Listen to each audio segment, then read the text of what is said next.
Hello, everybody, and welcome to another edition of Magic Mics, proudly sponsored by CoolStuffInc.com, Mana Traders, as well as Twitch subs and Patreon supporters just like yourself. My name is Evan Earl. We're going to get started each week by saying hello to my two co-hosts, Power Dragon. Hey, what's up, everybody? This is going to be a fun show, and I think we might be full of hot takes today, the way the pre-show went. We're catching up to a couple weeks, right? Ruben Bressler? Yeah, we've got pent-up energy. So much pent up. Now, if you missed our pre-show, patrons and subs to this channel get access to all that good stuff early. We kick it off with our first pick and our discussion of the Magic Mics promo code. Go to CoolStuffInc.com today. Use promo code Magic Mics for 5% off your next order. Fun fact, this code has existed for a while and we haven't even really talked about it, but people have been using it anyway, which is kind of weird, but cool. So 5% off, whatever you want. Show your support for the show. Magic Mics at CoolStuffInc.com, where you can find cool stuff in stock every day. Yeah, also, we're giving the promo code a shot for the show. Yeah, doing some promo stuff. Support your favorite streamer with your suggestions and end the show to see who we raid tonight. And again, all that thanks to sponsor CoolStuffInc.com. Thank you guys so very much for sponsoring that show. So we're going here to LCI. The Lost Caverns of Ixalan is officially here. We got to play in the preview event. I gotta tell you, this is, to me, this is the set of the year. I'm having played all the sets this year between Phyrexia, which with the blistering fast limited, between March of the Machines, which didn't really move a lot of needles, between Aftermath, which was just a giant disaster in all sorts of ways.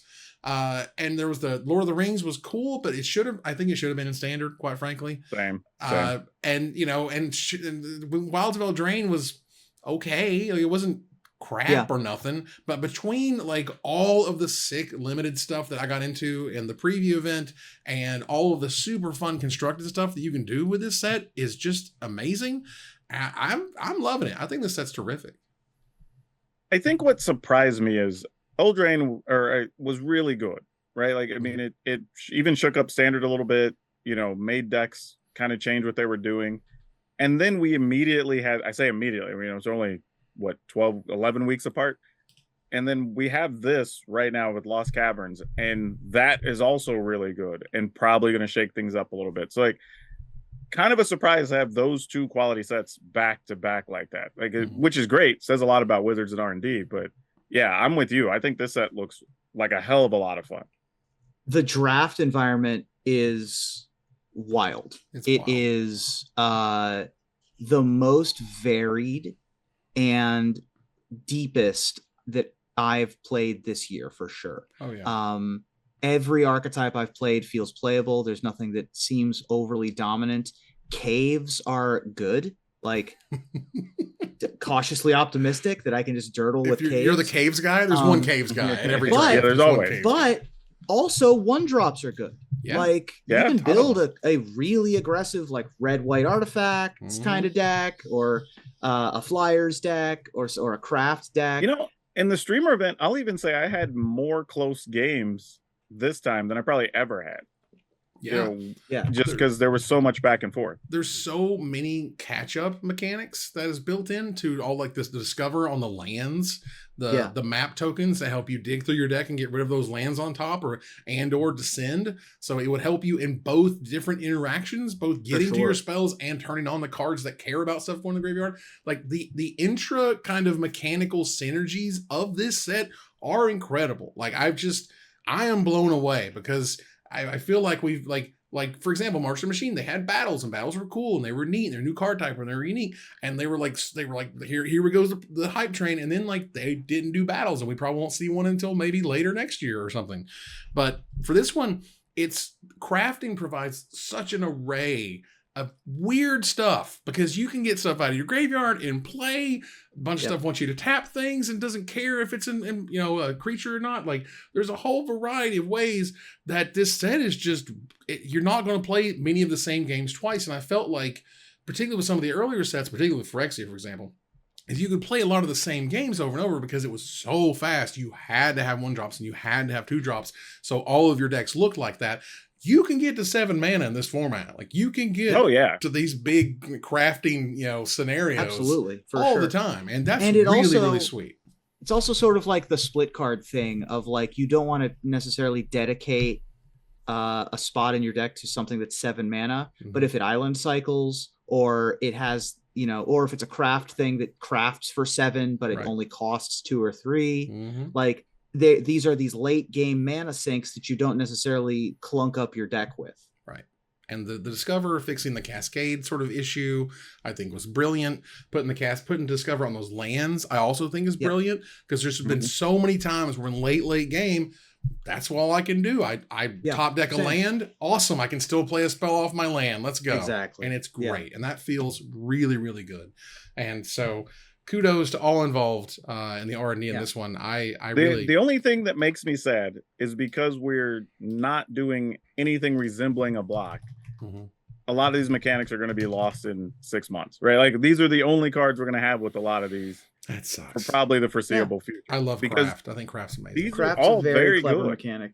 Yeah, all of them are great and useful in a bunch of different ways, but we're just not going to see them again for a minute, and that's a little unfortunate. And this is a card that we've spoke about on the thing we picked cards. It was on my top 10. I'm just going to note, because I've been in Magic a long time, and I'm telling you, Bone Horde Dracosaur is a card for the ages. That card is, you know what that card says? It says target opponent discards a removal spell, or you win the game.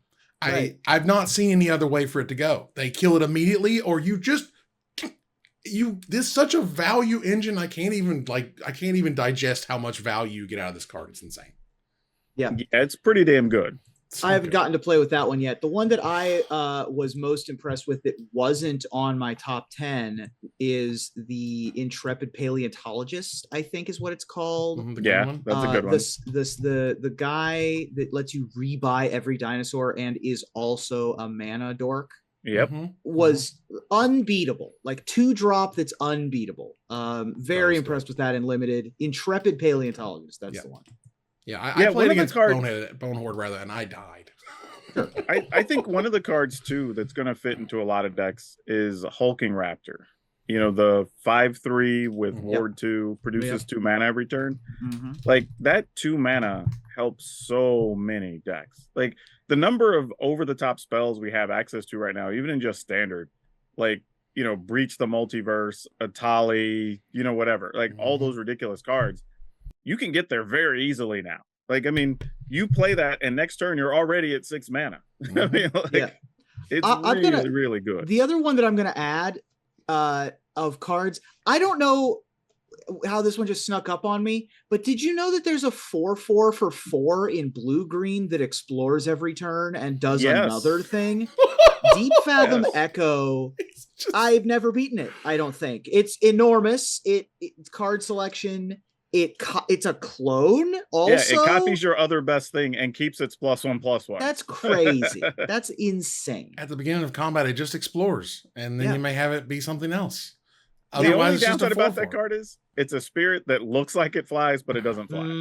It's got secret. This is the opposite of Secret Reach. Yeah. Do we have any cards that have Secret Reach in this set? I bet we do. There was something that had Reach recently that I came across, but I don't remember it being like super popular. The Panicked Altasaur has Reach, but I kind of expect that one to have Reach. That one's not. I know that Bone Horde Dracosaur. Colossal Dactyl is the one. Colossal It's a 4/5 with Reach and Trample. Sure. Oh, that's weird. That thing is insane, by the way, for 4 mana. Yeah. That thing is It's a big old body. I think it's incredible. For the rate, it's ridiculous. Bone Horde Dracosaur has hidden First Strike. No one sees that coming. They just see a giant dragon and then they just run into it. And you're like, all right. I've already had somebody run a Shieldred into one, which just made my inner. Oh, I was so happy. So happy. So, yeah, overall, I think the set is terrific. And of course, of all the sets to have product delays, the set had a few product delays, which was really painful because it's really sweet. I'm talking like everything from the Jurassic Park stuff is awesome, all the way down. Like all the Jurassic Park cards are super cool. And I will say this too.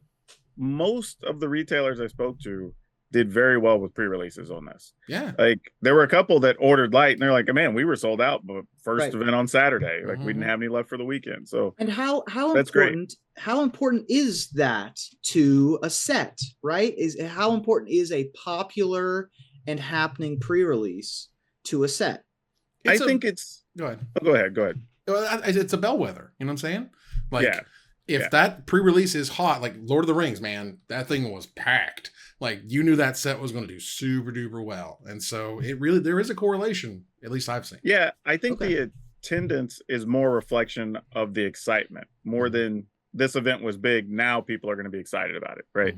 I think the excitement comes first. And here it was easy, right? Because we haven't had merfolk in a long time. So like people are excited about that. Dinosaurs are always going to get people jacked up. You know, vampires are always super popular. And Ixalan was one of those sets, well, blocks, I guess, from last time that people had good vibes about, right? People enjoyed everything about it. That was a fun time in Standard. So bringing it back was just easy move. You knew it was going to sell. It was, now I didn't think it was going to be this good and this popular, but I think we knew it was going to be on the better side of good. Right. Yeah. Ixalan rivals were kind of, you know, a lot of rose tinted glasses for those for that back, you know, for that look back, but that's okay. You know, a lot of those cards. That's how people remember it, though. Nostalgia is a powerful tool. Yep. And they learned from their previous visits to Ixalan, and this is probably the best Ixalan set. Oh yeah. Also, the old Ixalan sets get a lot of benefit from Commander. Like there's a lot of stuff in those sets that slowly increase in value that people now have a fondness for that they didn't have in the beginning. It honestly, that Ixalan just needed changeling, and I don't know why they fought it or they fought against it, but if there was changelings in that set, everything would have been different and it would have been way better. But if there were changelings in the original Ixalan, the OG Ixalan, because there was too much.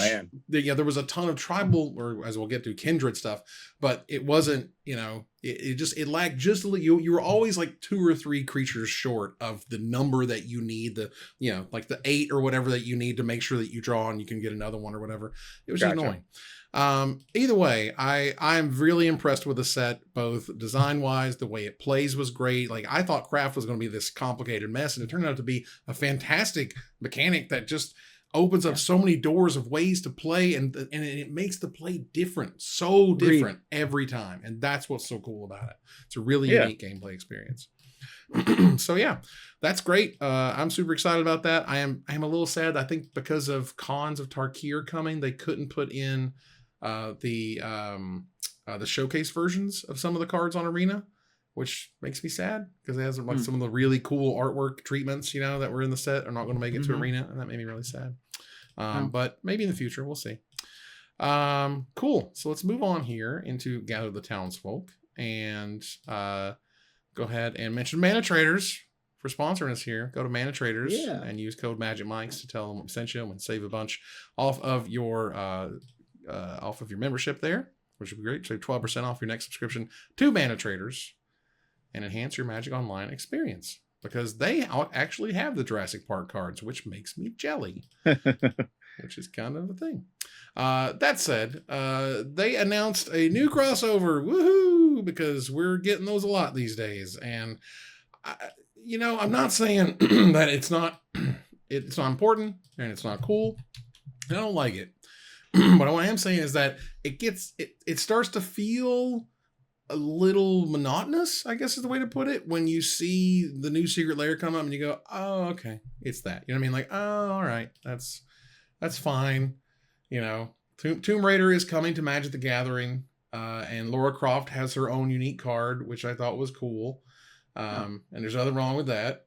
And and they also did some reprints, which I thought was cool as well. These aren't just, unique cards or whatever, unique treatments. Right. The Godzilla treatment. Yeah. Right. We got to find a new name for that. But that's true. The treatment of, like, we give it a different name and a different art, but we have the subtitle of what the card's real name is, so that things like Pithing Needle don't get complicated. And they can include wanted cards too. Go ahead. Right. I don't have a problem with this, even just kind of being thrown in there, because it is only a handful of cards. Mm-hmm. And while it's a popular property, it's not one we could realistically build a whole 200 or 300 card set around. Right. So I'm all right with this. Just throw it out there. If you're a fan of Tomb Raider, there's something sweet. You can get a Lara Croft card. That's kind of awesome. Mm-hmm. Like, I'm all right. I mean, this will be a thing. It'll go on sale probably in December or whatever. You can get it for Christmas or somebody's Christmas gift. And that's a nice little something. I love these crossover products. $25-$30. I think that these are great. I think that Secret Lair is exactly where this should be. Mm-hmm. And everybody's going to get their thing that they love, right?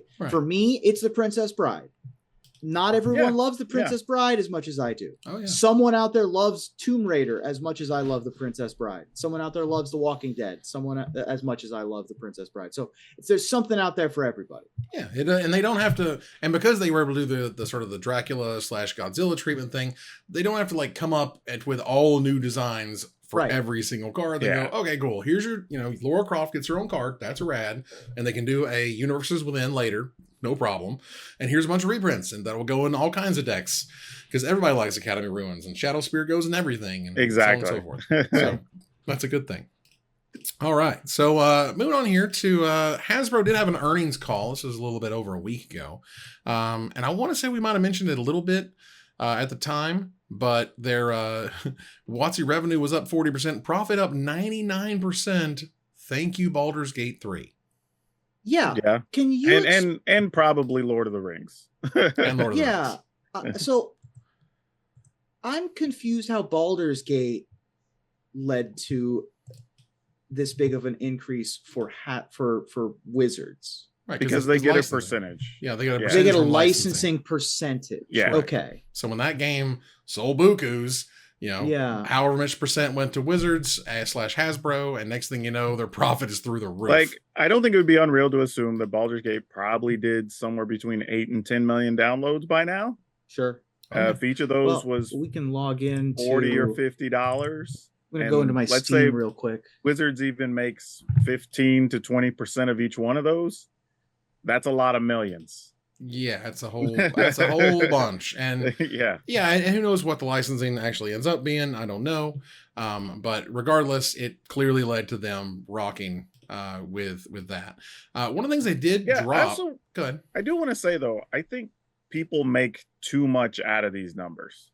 In general, I think people look and go like, "Oh, Wizards made this much. This should make this thing different or better or worse." And it's like those numbers are kind of independent of a lot of other decisions. Sure. Like, they are slightly interconnected in different ways, but like, hell, some of the decisions being made right now were made well before they knew what that number was going to be. Oh, sure. Right? They were making decisions for things a year ago that we're going to get in February. You got to look at these numbers for Baldur's Gate, though. The 24-hour peak for Baldur's Gate was 122,000. Yeah. 17 minutes ago, it was 106,000. The peak is within an order of magnitude of its current. And that's crazy. And they're one of the few games that, as they have made changes, not all-time peak, but and more DLC, like more people. So they've updated stuff, even little things like how when they started out, it's like, oh, well, if you have your friends play, well, now you can't bring an NPC in because they're just locked to the game, right? They had that fixed in like 3 weeks. Oh, yeah. They had 9. And all of a sudden, it wasn't a problem anymore. And now more people started playing the game. Right. They had 175,000 the week it came out. They currently have 231,000 within the last week. They were actually not that big of a drop. One of the games that actually got more players over the subsequent like 6 weeks after release than on release week. Because more people started telling their friends about it. More people started trying it out. More people started streaming it. More people, hell, a bunch of people had like 5 games going. It's going to sweep the Game Awards. Like you heard it here first. It's going to sweep them. The guy who voices the vampire is going to win, and it's not even close. That's Magic only grew about 20%. In the third quarter, right? But that's still that's a lot. Yeah, year over year, that's still pretty solid. I mean, 20% is a big number. Like, sure, most of the time you're hoping your brand even increases 5 to 8%. Sure. So 20% plus is gigantic. The fact that we live in a society where growth is the only thing that matters sucks. But it's growing, which is good. The number went up, and they're very happy about it. Now, one of the things they did mention, albeit briefly, is that the Magic Netflix animated series is still on radars. Now, as I understand it, they're not going to do it until they're happy with all of the scripts, let alone the animation. So, good. Don't rush out something bad. Make it good. Take your time. They didn't say this, but I sort of feel like even if they have something, they're wanting to direct it. So, whatever that thing is, when it finally is ready to go, has a Magic product lined up to go with it. That would be nice too. Because it doesn't do you any good to like get a bunch of people interested in Magic and have this awesome story about, I don't know, let's say Elspeth or something. Right. And then they come to pick up the game and there's no Elspeth featured set or whatever. Imagine right? how It'd just much be weird. Imagine how much more popular Commander Masters Battle for Baldur's Gate would have been if it had released when the movie was Baldur's Gate. Oh. Or when D&D the movie came out for sure. Either or would have been huge. Right. Either or would have helped it because that sucked and it closed game stores and everyone's got Paul's Boutique memories about it. But if that game would have launched with Baldur's Gate 3, it would have been ridiculous. Then that set would have been huge. It would have been great. I mean, because all the things you're referencing are right there in the cards. Mm-hmm. The timing was just off. I'm still waiting to see my first signed Battle for Baldur's Gate legendary creature from one of the voice actors, which is shocking to me that I haven't seen, a signed Lae'zel or a signed Shadowheart. I think though, because like the movie sort of hit after the peak of convention season, I feel like. And maybe that was part of it. Because like they haven't really had a chance to make the rounds, Mm-hmm. Well, I mean, we've seen multiple posts at this point of, the Time Lord Doctor Who character guys, are just like, what the hell is this? Like, yeah, right. Like, what? Also very good. Yeah. It's just fun. But yeah, super, super cool. And, again, Baldur's Gate 3 is nuts and that's fantastic. Yeah. They did announce that the new upcoming set for next year, the first one, Murders at Karlov Manor, arrives on February 9th. And this, of course, is our new standard play boosters. So your booster boxes are going to be like 150 or so these days, but it is 36 packs. It's no longer 24 like it was with set booster boxes. So we'll see what happens when we get there because I'm not really worried about it because I'm having so much fun right now with Lost Caverns Vixlon. Yeah, we'll think about that next year or something. Yeah, I don't know. People have asked me like, what do I think? But it's like, I don't know. Like proportionately, technically, they're the same price as you were paying before. It's just they added 12 packs. Like, yeah. Is it more expensive? Yes. Because the drafts go up like $4 or $5 for the draft. Like, yeah, but you're getting better stuff in the packs. Like, I told people from the beginning, like when set boosters came out. They were just gonna crush draft boosters. Like literally, there was no reason unless you were drafting to want to buy draft boosters. So like It was only a matter of time till they became something else. And this is a reasonable solution. It's not like perfect by any means, obviously, but it's the better of the two. It feels like, and they already said they're gonna curate them to like still be good for draft or whatever. So like, if that's the case. It sucks that the overall box price was going up, but hell, a bunch of people are probably just going to buy individual packs, or stores are probably just going to be enterprising and do split boxes or whatever at the discount, so people could spend probably $60 or $80 instead of spending $150 or whatever it is, and that'll just be the new norm probably. Well, it's interesting. They something I didn't think about, which is the pre-release cost might go up a little bit as well because those don't have draft boosters anymore. They have play boosters. So that's a thing that just kind of came up the other day at work, and I was just like, "Oh, all right, that will actually raise probably things. Add another $5 to those. Probably an extra $5 or so. I am cautiously optimistic about Murders at Karlov Manor. Innistrad at this point has been hit or miss. It's a great setting. I believe that this is probably, we went way away from our original intent with Eldritch Moon, which I liked, but had some amounts of people of being like, this isn't what I wanted. Then they did Vampires and Werewolves back to back, and that is exactly dead center what they wanted, but it wasn't a success.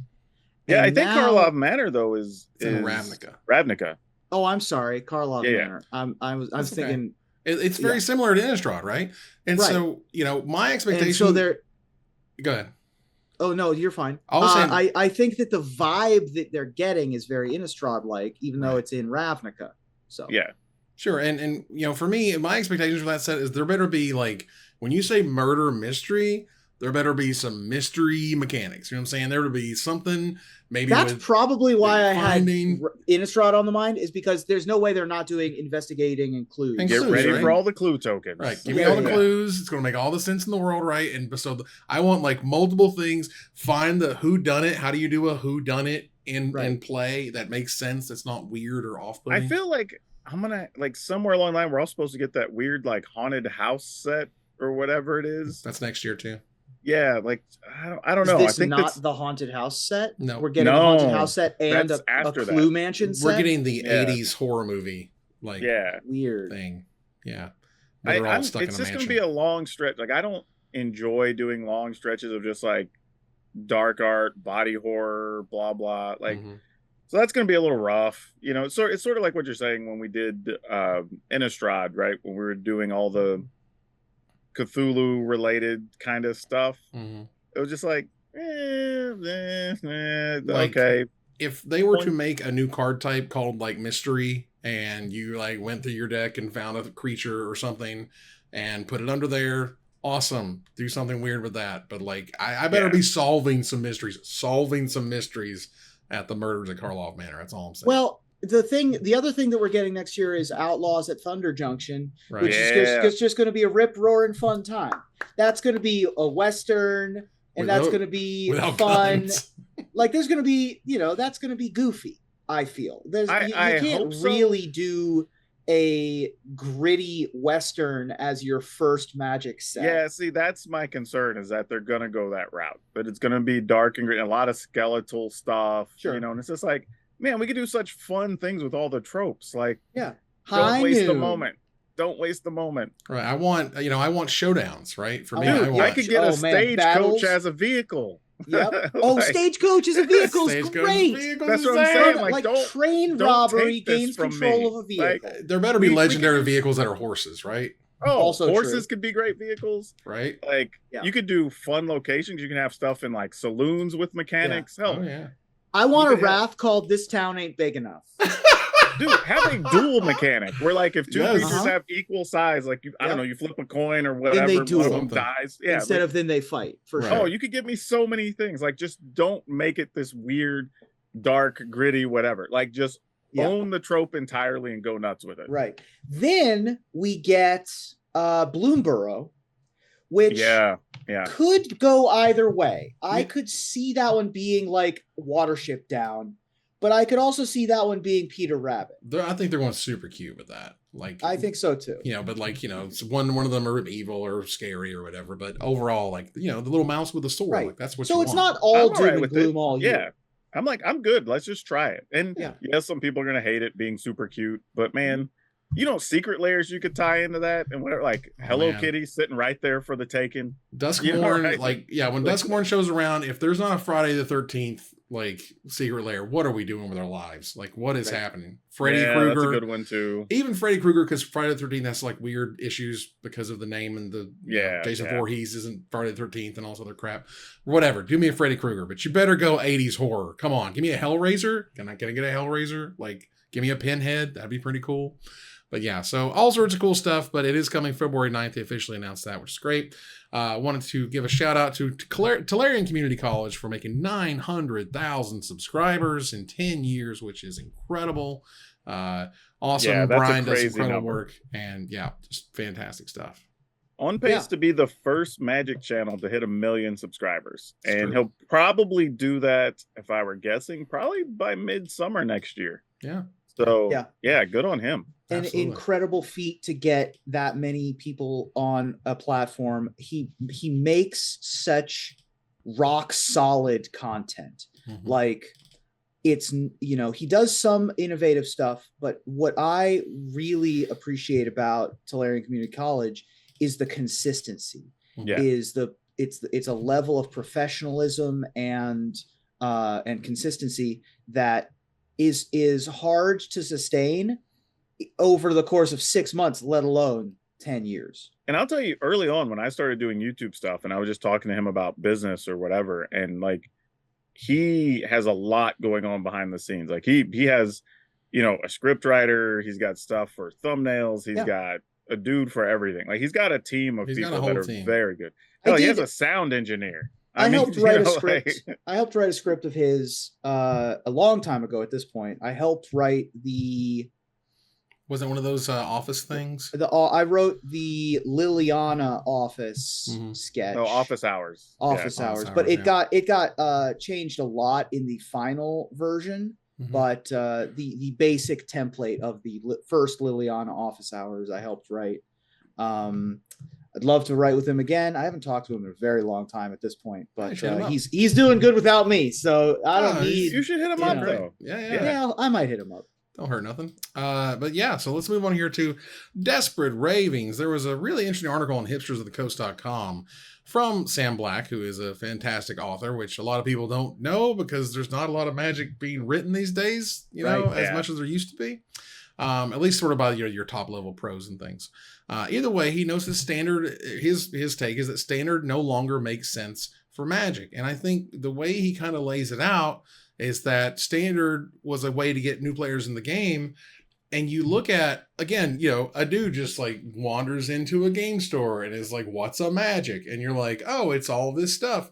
What are they going to do? What are they going to buy? Oh, I like Lord of the Rings. That's really cool. Let's buy that. And you go, well, you bought it, but now you can't play with it in our most recent sets, event. When you're like, what do you mean most recent set? This just came out. And they're like, well, but there's special rules that you don't know. And they're like, oh, what's a commander deck? That sounds really cool. Can I play that? And they're like, nope, you can't play that either because that's a format that's not in our standard. You know what I mean? And there's all these weird sort of barriers and levels of products that are not in standard specifically.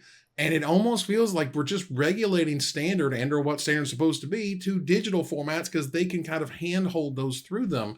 But then somebody today noted none of the starter decks that they give you in Arena are legal in standard. None of them. Zero. That is crazy. That's wild. Why? Like, I get that you want to push some alchemy, and alchemy's neat, and there's some alchemy cards in them, and that's neat, but not one damn starter deck is legal in standard? You don't think that's a problem? That's a problem. Yeah. Like, that's a serious problem. It's one of those things where, first off, to Sam's credit, very well-written article. For sure. And I think most of what he says is pretty accurate, and I agree with a big chunk of it. I think the final conclusion is that I think standard still should and can have an important part of the general ecosystem for Magic. I just don't think the way we've been going facilitates that, which I do agree with that he mentioned. Like you're saying, if somebody stuff like Lord of the Rings should just be standard legal, right? Yeah. We just made this arbitrary rule that it's not for no reason. Nothing in there is crazy complicated. So they can make it more expensive, right? Even then, who cares? Make it standard legal. Who cares? There's no rule that a standard legal booster has to be $4 or $5 or whatever, right? If it happens to be $7, it sucks. But as long as we do that once a year, then great. Still standard legal. And the idea of the bonus sheets giving you cards that are also not legal in standard. That is kind of annoying. That's also like you buy a set booster or whatever, and here pops out a Jurassic card, and you're like, oh, that's so cool. I can't wait to play that. And not standard because it's not standard legal. Yeah. Like it just kind of happens over and over again at this point. And when you look back in the day, 3 blocks thematically linked. Okay, that was a thing. Commander sets were once a year. Not every set got them, plus the commander stuff in the middle of the year and all this other crap, plus the commander legends, whatever sets. No. It was one commander set per year, and that was for years. But I think there's a point though that trying as much as people say oh, I just teach my friends commander or whatever, being a retailer and talking to other retailers, the number of people that just get the glazed over eyes look trying to keep up with 2 or 3 things going on and 52 keywords and whatever, is not always the best experience. You need a thing where somebody can just buy a starter set, they got a couple of boosters and fix it up or whatever. They can show up at F&M and play some games with people and maybe get a promo card at the end of the night, right? You need something like that so they can get to the next level. The big thing I took away from Sam's article, and to me, this is mandatory. If you are going to read a Magic article about the zeitgeist of Magic this year, this is the one you have to read, in my opinion, because he comes from such a unique place and he has such a unique mind, even amongst the highest level of echelon of thinkers and people in Magic. The thing that to me really struck me was he's discussing the clarity of purpose that standard used to have that it no longer does. Right. Yeah. And it's twofold. One is that it's more than twofold, but 2 of the major folds are that standard was a place to let new cards shine, and standard was a place to allow new players to understand the game slightly more simply and be slightly less intimidated and have new cards as opposed to having these giant old collections. Yeah. And both of those things have kind of gone by the wayside, because when you want to bring in a new player, you introduce them to casual. You don't introduce them to the hyper competitiveness of standard.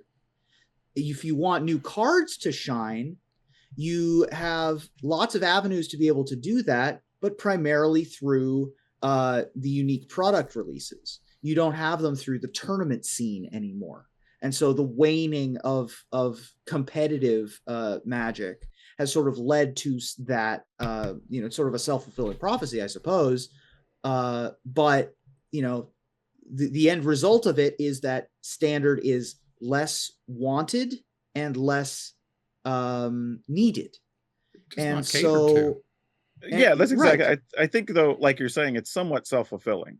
Right? Like, because even now we've extended to the 3-year standard, right? We haven't even been one rotation to bump off that first year yet. So we don't know how that's going to affect people. Like, we still need to get to the spring, I guess it is, when we make this 4 standard decks or whatever that are like 70% decks or whatever. Like, Wizards could juice those up. And now where you used to buy those and like half the cards in your deck were only good for 6 months, now they're good for no less than a year and a half.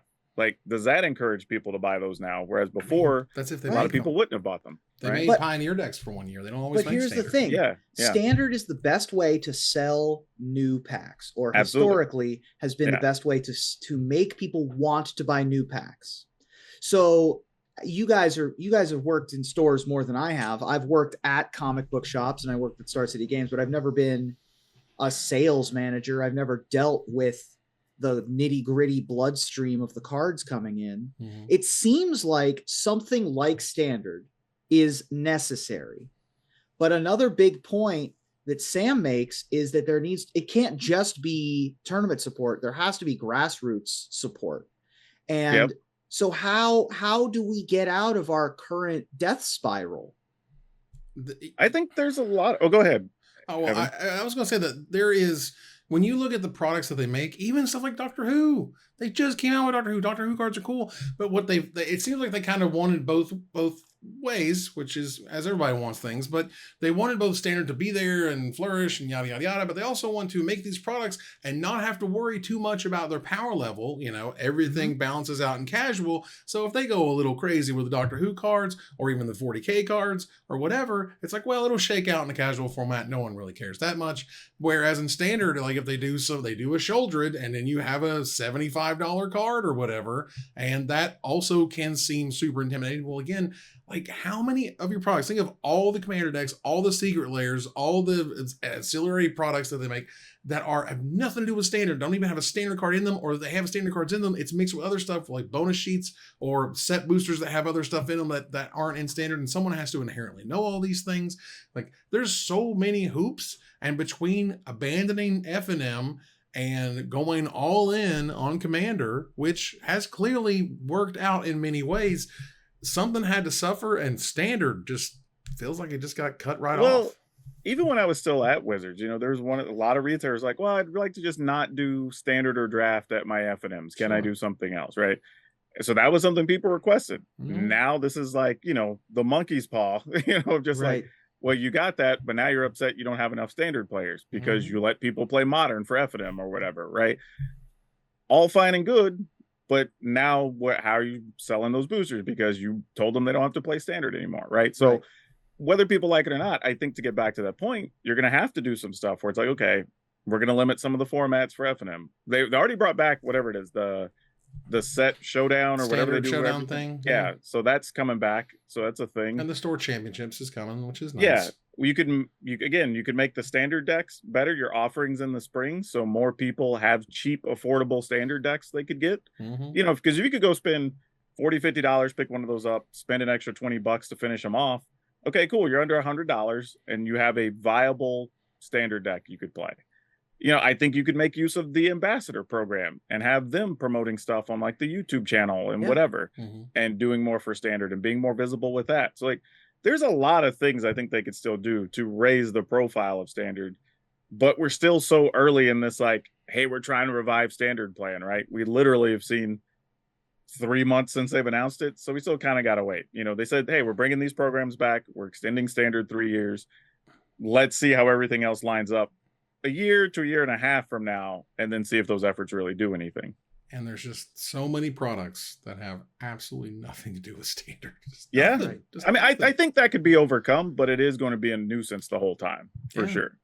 I think it's rough, So, the easiest option, Sam knows, is just sunset standard. Just let it go. You know what I mean? Just based on how he laid it out, that's the easiest answer, and it doesn't not make sense. It's just a scary thing to think about. You can keep it on digital formats. That's fine. Doesn't hurt anything. But for paper. Yeah, but I think again, we're coming back to selling more boosters, easy entry points, stuff like that.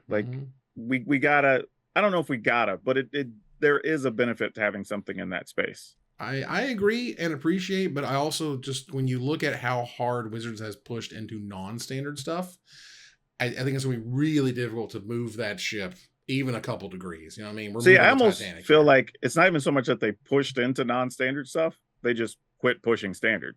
Yeah. And just let the others run the path they were going to run, you know? Yeah, I think both of those can be true. Mm-hmm. So there's going to be some updates that are coming that we kind of hinted earlier. They are going to remove the cat subtype, which is going to be interesting. And they are they're removing the cat subtype entirely. No, from the Rakshasa cards. From Rakshasas, yes.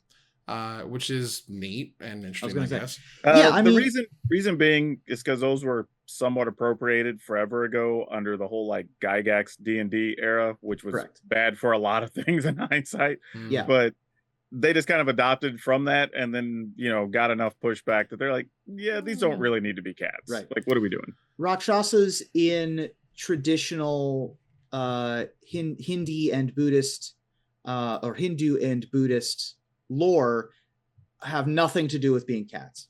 So that is entirely a Gygaxian advent, and getting rid of that appropriation is what you do when you evolve as a people. And if I had to guess, that was probably something he did trying to circumvent different legal issues, because for anybody who knows their D&D lore, there's even old D&D monster manuals that had stuff like Cthulhu in them, and were stuff they'd already been hammered for, and they had to do new printings. So probably fell somewhere under that he was trying to use some religious thing and wanted it to not upset people. The biggest change we'll get to last. Umbra armor is going to replace totem armor.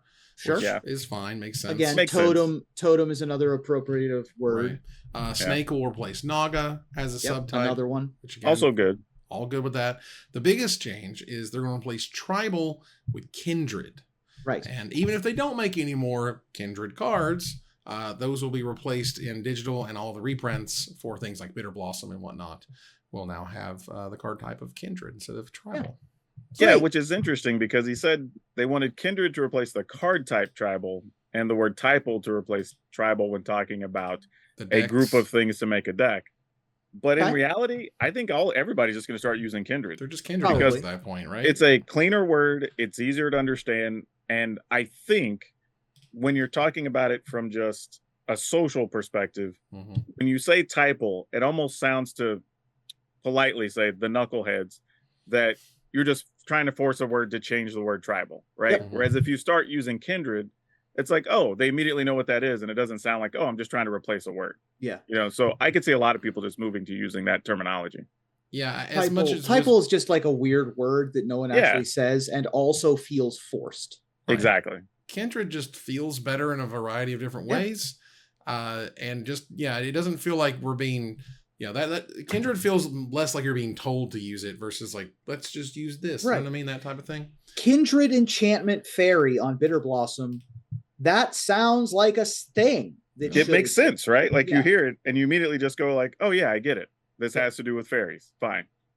There you go. So, someone had, went back and kind of documented the many times, 7 different screenshots from 2011 to 2018, where Mark Rosewater was like, we're not doing outside IPs in Magic. We're not doing it. It's not happening. And then it turns out somewhere around there, dollars were involved, and they said, yeah, you should totally be doing this instead. And, many are just like, oh, why did you say that, Mark? Because, you know what? Like, people just got to get over themselves. Like, somebody said something, this was the direction of our company, hell, I don't know, 8 years ago or whatever. Right. And you're like, rabble, why are you making this thing? Like, it's not like it affected anybody. It's not like it was anyone's financial decisions or whatever. There's like, all of a sudden your world's blown up because they decided to include Godzilla, but they said they weren't going to do it before. Like, right. Who cares? I recognize, the point. For him, trust is a thing you can earn, and people are like, are you lying to us? And he's like, no, when he said it, that was the line. Exactly. That was the company line at the time. Yeah. And how many times as an adult do you say like, well, you know what? I'm probably never going to own whatever random piece of furniture or this piece of kitchen equipment. But then your life changes and you're like, man, you know what? If I had a stand mixer, I could make bread so much easier. And you're like, F it. Now I'm going to go buy a $400 stand mixer or whatever the hell, right? Right. Like, that's just how life is. I don't understand why people bring this crap up and try to make a thing out of it. It's not a thing. It's really not. Yeah, as Chat mentioned, Deckmaster originally envisioned as having multiple IPs under the same game system. What's up, BattleTech? Remember BattleTech? Yeah, sure. Because you attacked their deck, and I hated that. Oh my god, I hated it. Original Magic wanted to have a different card back for every set. Oh yeah, but then they changed their mind on that. Yeah, thank God. But and this is, at the time, for what it's worth, this was distressing to me because I wanted that. I love to see this, the Tomb Raider thing, a little samey, whatever. But it's cool. I love that. Let people like Magic however they want to like Magic. That's a way for other people to like Magic. Everybody hates the crossovers until it's a thing they like. Yeah. Right. Like people are like, Fortnite. How are we going to do that?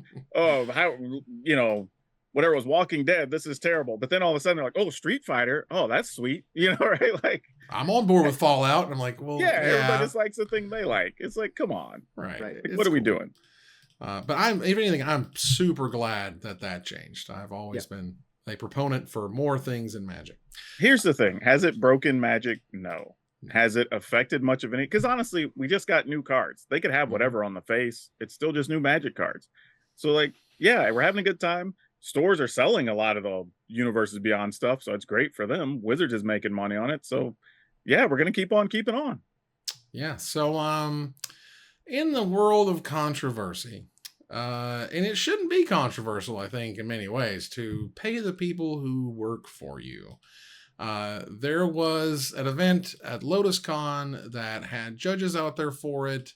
They had playmats made, and somehow they decided they were going to pay the judges based on sales of those playmats, which, by the way, that's bad. Don't do that.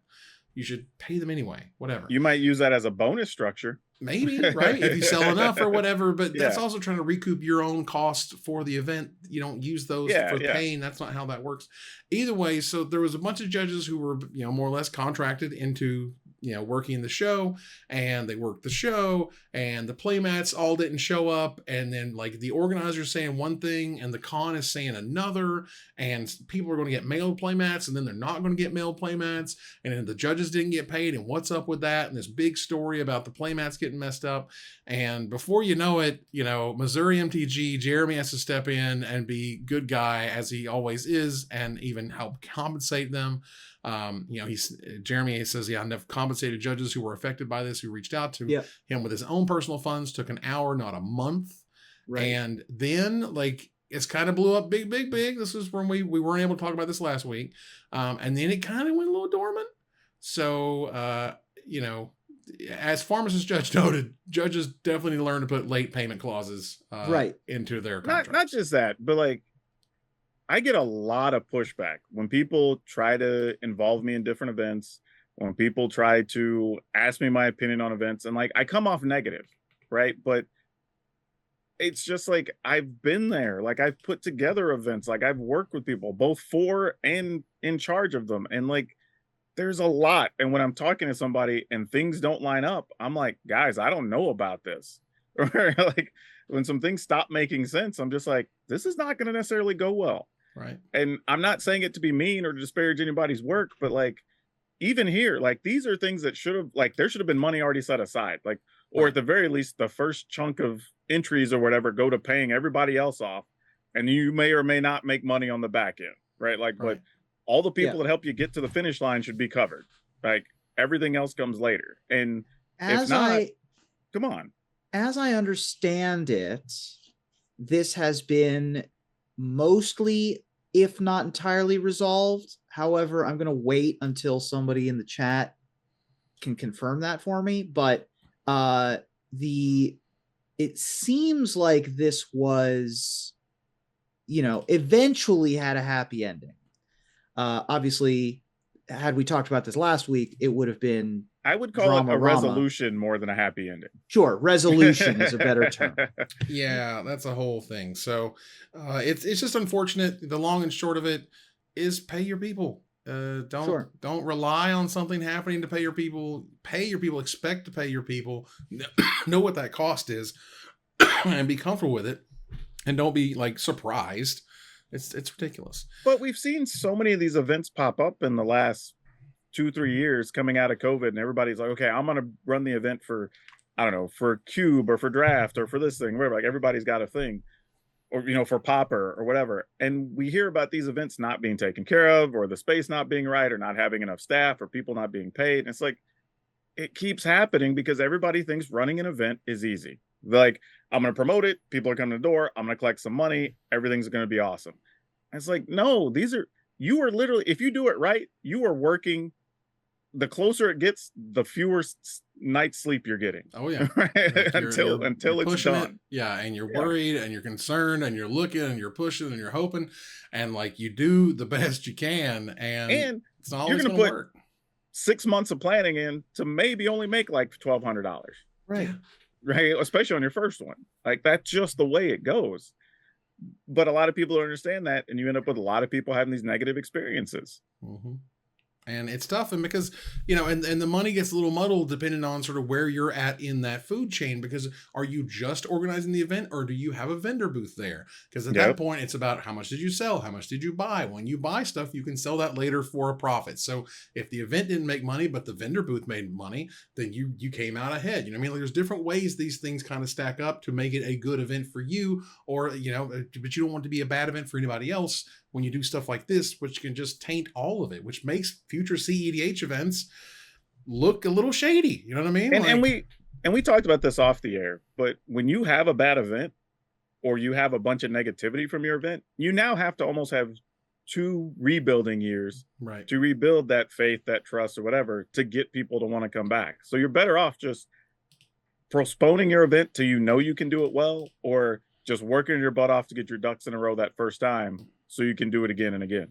Like the people at LotusCon, like the next time they want to run a LotusCon, probably should maybe take some pictures of them paying their judges, writing a check. You know what I mean? Like doing something because a bunch of judges are not going to want to show up next time. Right. Like, hey, I want to send you a sort of a prepayment right now if you'll confirm you're going to the event. So you can say that we prepaid some amount of your costs or whatever. Maybe you comp a room night for each of them or something up front, just in good faith or something or whatever. But you got to have something. Right. You show that you've done that, because at this point you got to show it. You can't just be like, I'm going to do X, I'm going to do Y. No, man. You literally got to have receipts. We need receipts. That's the only way that event in particular, I think, is ever going to come back if they want it to.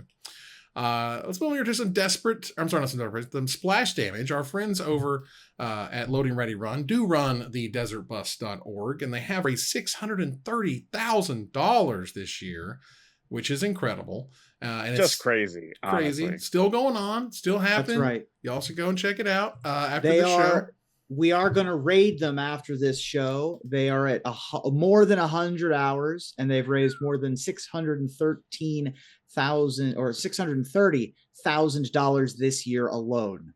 And they got 56-ish hours to go, and I think that the hours bump based on the donations that they get. So the more they raise, the longer they stream. And that's going to be going on probably through the weekend. So check them out. See if you can win some cool prizes and stuff for donating. Such a crazy premise for a charity, isn't it? It is like an awful game that was lost to time. To now they just drive the desert bus. But also like a purposefully awful game. Yeah. It was bad on purpose. It was bad on purpose. And they made, of course. They just gave away, they're now raised $10 million lifetime. Amazing. That is just awesome. That's incredible. And congratulations to those guys, and way to go and way to do it. And you know, this is the heartwarming stories I need about fundraising and building stuff up, and not the completionist sat on $600,000 and didn't do anything with it. I did see the video about that. Yeah. I will say this too. Like, this also reminds me of a point I brought up on socials earlier this week. Is a lot of people are complaining about how they're only seeing negativity on their feeds and this, that, and the other. It's like, you know what?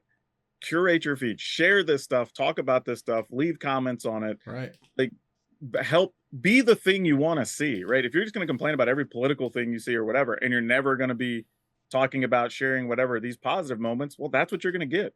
Hell, even when I use TikTok, I'm constantly pressing like the not interested in this button or whatever. Like, you gotta do that, man. Like, share the positive, be part of it. You know, there's a lot of this out there, but sadly you have to look for it a little bit more because it doesn't get that visceral reaction from people. There you go. So let's turn the corner here to the finisher. The second Lorcana expansion, Rise of the Floodborn, is on its way soon. I think it comes out Friday. Yeah. Telling the story of the Floodborn, who are alternate reality what-if versions of characters. So tell me, if Magic got in on the alternate timeline shenanigans, what cards would you like to see get another fate, Ruben? What if the greatest chef in the multiverse instead went into baking? Well, if that rustles your jimmies, then you'll agree with me when I say that I'd like to see a new play on Asmarano Marikadice Nakuldakar as the Great Underworld Baking Show. Yeah, all wholesome, nice, you know. Nice. Screams in the background. Yeah. Power Dragon. Well, you know, I'm all about Garrick, so check this out. Like, what if maybe you push him in a new direction, kind of kin like Travis Kelce to Taylor Swift, and we introduce him as a more perfect man of Garrick tame speaker, or tame listener, I should say. There you go. Yeah. He's not a wild speaker. He's a tame listener. That's important. That's right. Well, look, I can't play with my boy Oko anywhere. Seriously, to this day, I can't play. What is wrong? What is happening? Who hurt you, Wizards? That looks like Oko. This is Evan's Roman Empire. It's getting weird, man. You can't change it. All right, anyway, you can't play with Oko. So if they aren't going to alchemy the Thief of Crowns, I'd be okay switching up his alignment and getting my Justice for Oko with Oko for Justice. There you go. Fair. Give him like a toga. Yeah, let's go. Do something with my boy because he's great. And that ends another live episode of Magic Mike's. Thanks for joining us here to discuss all things Magic. Thank you, Power Dragon. Hey, as always, good to be here. Chat's awesome. And man, we covered a lot of good topics today. Yeah, it was fun. Thank you, Ruben. Thank you. And Kiki has read me for filth. I just wanted another excuse to say that name. You're not wrong. Not wrong. Let's move on here to our final slide. I want to thank our sponsor, CoolStuffing.com, our co-sponsor, Mana Traders, my co-host, Power Dragon, and Ruben Bressler. You guys for watching and listening. Hope you support us at patreon.com/magicmikes. Please follow, like, tweet, favorite, share, subscribe to everything social that tells people we exist. Catch us online on our Discord, twitch.tv at Magic Mikes, on Twitter at Magic Mikes Cast, our Magic Mikes subreddit, and like the Magic Mikes page on Facebook. Or join us here next week, same time, same place, for another episode of Magic Mikes. Good night, everybody.